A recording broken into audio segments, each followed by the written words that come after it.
Warahmatullahi wabarakatuh. Hamdan wa syukran lillah, salatan wa salaman ala rasulillah, wa ala alihi wa sahbihi wa man tabi'ah. Rabbi syrah li sadri wa yassir li amri wa hlul uqdatan min lisani yafqahu qawli. Hadirin wal hadirat jamaah salat duhur yang dimuliakan Allah. Allah Subhanahu wa taala telah menciptakan kita dari benda yang sangat suci. Sebagaimana yang kita sudah kupas 2 pekan yang lalu. Allah ciptakan dasar manusia itu dari tanah. Tanah itu benda yang suci.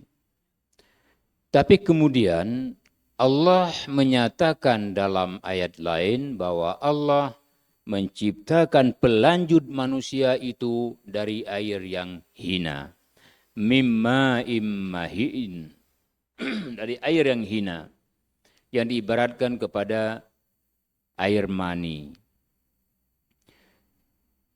Kalau kita pikir-pikir secara objektif, hampir-hampir air tersebut tidak berfaedah bagi kehidupan manusia selain untuk memadukan dengan ovum agar terjadi pembenihan untuk bayi calon manusia.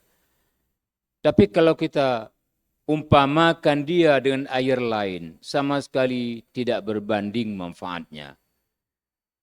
Oleh karenanya, perumpamaan antara penciptaan manusia min turabin daripada tanah dan kemudian lanjutkan dengan ciptaan manusia selanjutnya mimma immahin dari air yang hina itu tergambarkan dalam kehidupan kita sehari-hari ketika ada manusia yang pandai menjaga marwah, yang pandai menjaga kemuliaan berbanding dengan manusia yang tidak pandai menjaga marwah dan kemuliaan. Disitulah Allah nyatakan sesungguhnya Allah menciptakan manusia ini dalam bentuk penuh kemuliaan.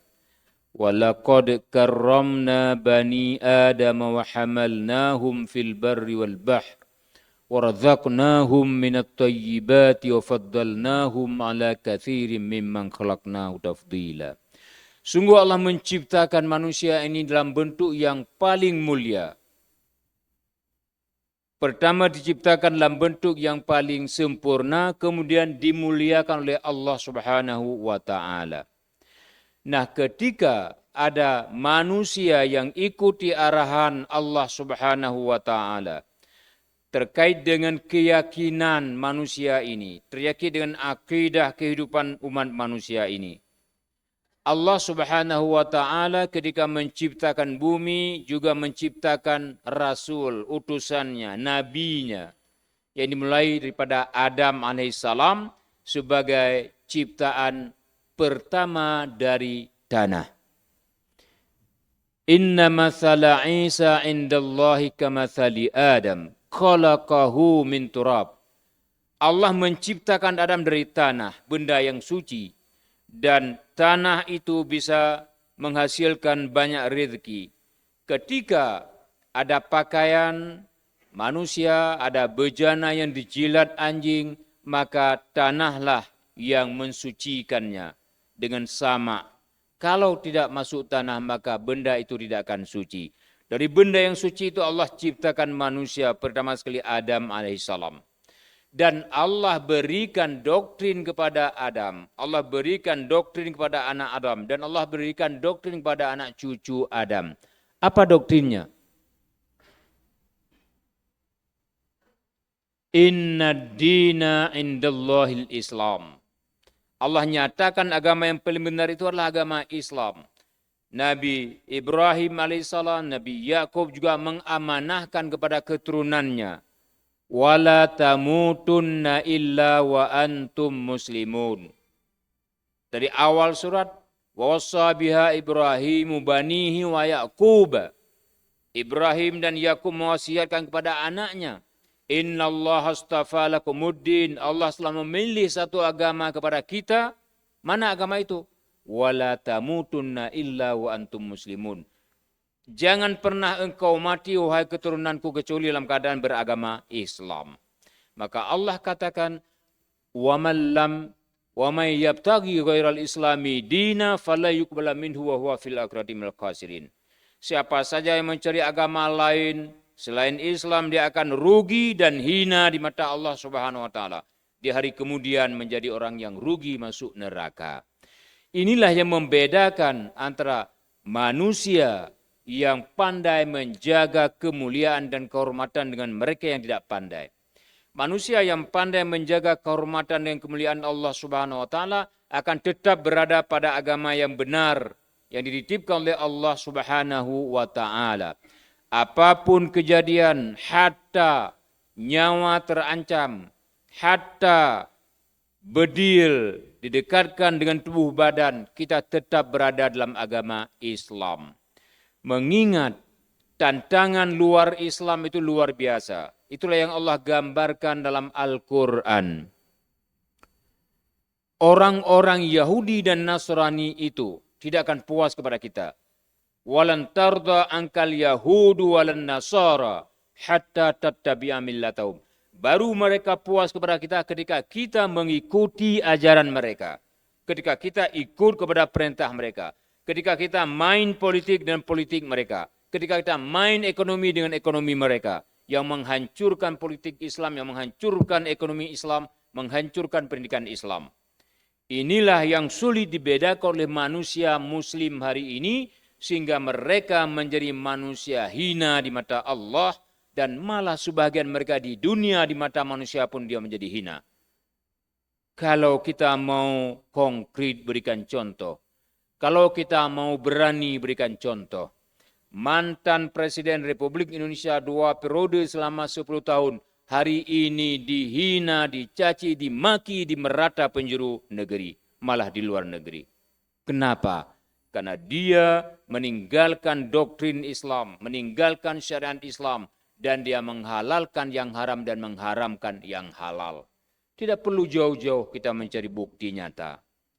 Dan karena Allah memberi keselamatan dunia akhirat kepada umat Islam, maka non-muslim menantang kebenaran Islam. Mereka membuat berbagai rekayasa seolah-olah Islam ini jelek, seolah-olah Islam ini radikal, teroris, dan sebagainya. Nah, sebahagian manusia muslim yang tidak paham menjaga kehormatan dan kemuliaan tadi termakan dengan isu-isu yang dia angkat oleh musuh-musuh Islam ini. Termasuk orang yang pernah menjadi nomor 1 di negara ini yang kita sebutkan tadi.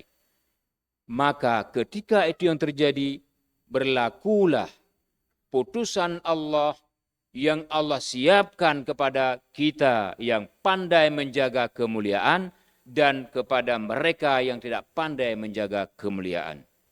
Karena Allah itu zat yang mulia dan Allah menciptakan manusia memberikan kemuliaan. Walaqad karramna bani Adam. Itulah yang menyebabkan agama Islam itu menjadi mata pandang kepada para intelektual non-muslim. Banyak non-muslim yang mencari kelemahan Islam sehingga mereka mempelajari Islam, tapi ketika mencari kelemahan yang mereka dapati adalah kelebihan. Sehingga mereka masuk Islam. Leopold Weiss umpamanya, warga Austria. Dia berkeliling dunia ingin mencari kelemahan Islam. Sehingga sampai di Turki, menjelang dia kembali ke negaranya. Di simpang jalan itu, dia dapat hidayah, menyimpulkan sendiri bahwa bertahun-tahun saya menyelidiki mencari kelemahan Islam, justru kelebihan yang saya dapati. Untuk itu saya bersyahadah masuk agama Islam. Dia mengucap 2 kalimat syahadah, syahadatain, yang kemudian menukar namanya dengan Muhammad Asad. Dan dia tulis buku pertama dalam keadaan muslimnya berjudul Islam on the Crossroads. Islam di simpang jalan. Karena dia ketemu Islam di simpang jalan, dia tulis buku tersebut. Seorang bangsa Yahudi, Margaret Ford, Dia mencari kelemahan Islam dengan berbagai referensi. Semakin dicari kelemahan, semakin kedapatan kelebihan. Akhirnya Margaret Bird juga masuk Islam dan mengganti namanya dengan Maryam Jamilah. Cukup banyak hadirin wal hadirat manusia-manusia anti-Islam ketika mereka mengkaji kelemahan Islam malah kelebihan yang didapati. Dan akhirnya mereka masuk Islam. Sebaliknya, mereka yang membenci Islam tidak berdasarkan pemahaman terhadap Islam, terus saja mengobok-obok Islam, terus saja membenci Islam, terus saja menghantam Islam. Sebagaimana dilakukan oleh kaum Zionis di Palestina. Sebagaimana dilakukan oleh kaum Buddhis di Myanmar. Sebagaimana dilakukan oleh kaum Kristiani di Timika dan sebagainya dan sebagainya. Karenanya hadirin wal hadirat sedang jamaah salat duhur yang dimuliakan Allah. Marilah kita memahami secara komprehensif bahwa Allah berikan kita kehidupan yang mulia karena diciptakan dari benda yang mulia. Lalu kita perlu menjaga kemuliaan itu karena Allah sudah janjikan kemuliaan itu untuk kita. Ketika kita gagal menjaganya, kita beralih dari Islam menjadi Kristen, menjadi Hindu, Buddha, Yahudi dan sebagainya. Ketika itu pula pandangan Allah terhadap kita, kita makhluk yang hina. Di dunia kita menjadi hina, di akhirat kita menjadi tempatnya di neraka. Selama ini sebagai penutup tausiah ini, banyak umat Islam Aceh yang masuk Kristen. Bukan hanya masuk Kristen, tapi mempromosikan Kristen. Saya sudah diselamatkan oleh Yesus. Dan kepada saudara umat Islam Aceh, tinggalkan Islam, agama yang tidak jelas katanya. Agama yang teroris katanya. Itu tersebar di media sosial. Ada seorang yang ditantang oleh beberapa ormas di Banda Aceh. Mereka sudah ketakutan sekarang ini. Kenapa dahulu akidah Islamiyah Aceh ini sangat kuat dan hari ini luntur? Karena pendidikan akidah itu tidak pernah dapat dari SD, SMP, SMA sampai ke universitas. Yang dapat adalah akidah Pancasila. Itu pun tidak jelas. Ketika sistem pendidikan nasional tidak memihak kepada Islam, maka bangsa Islam di negeri ini akan hancur akidahnya perlahan, akan hancur syariahnya perlahan, akan hancur akhlak moralnya secara transparan. Apalagi kalau ada pemimpin yang memimpin negeri ini bersahaja menghancurkan Islam. Aceh wilayah khusus, Aceh wilayah modal bagi negara Indonesia, maka bangsa Islam di Aceh mesti dan wajib menjaga akidah Islamiyah. Ketika ada seorang bangsa Aceh yang sudah murtad seperti tadi itu, pimpinan negara Aceh ini wajib mencari tahu di mana mereka dan tangkap mereka, ajak mereka masuk Islam kembali. Kalau tidak, Aceh berlaku hukum Islam.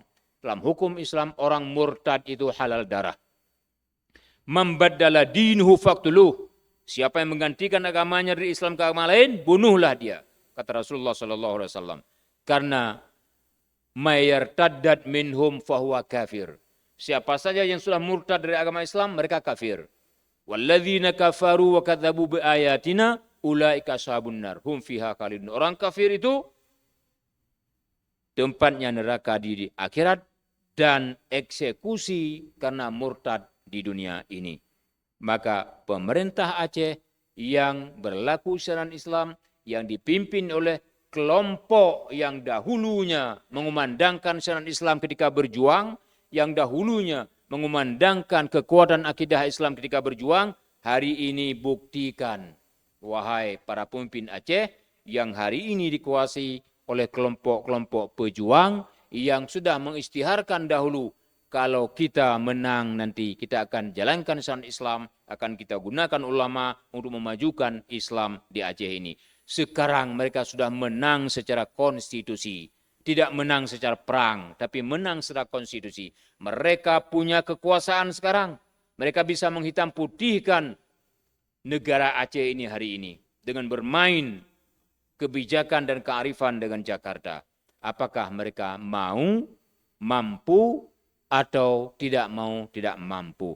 Masyarakat perlu memberikan masukan dan masyarakat perlu memberikan dukungan dan bantuan apa yang kita punya sesuai dengan kapasitas kita masing-masing.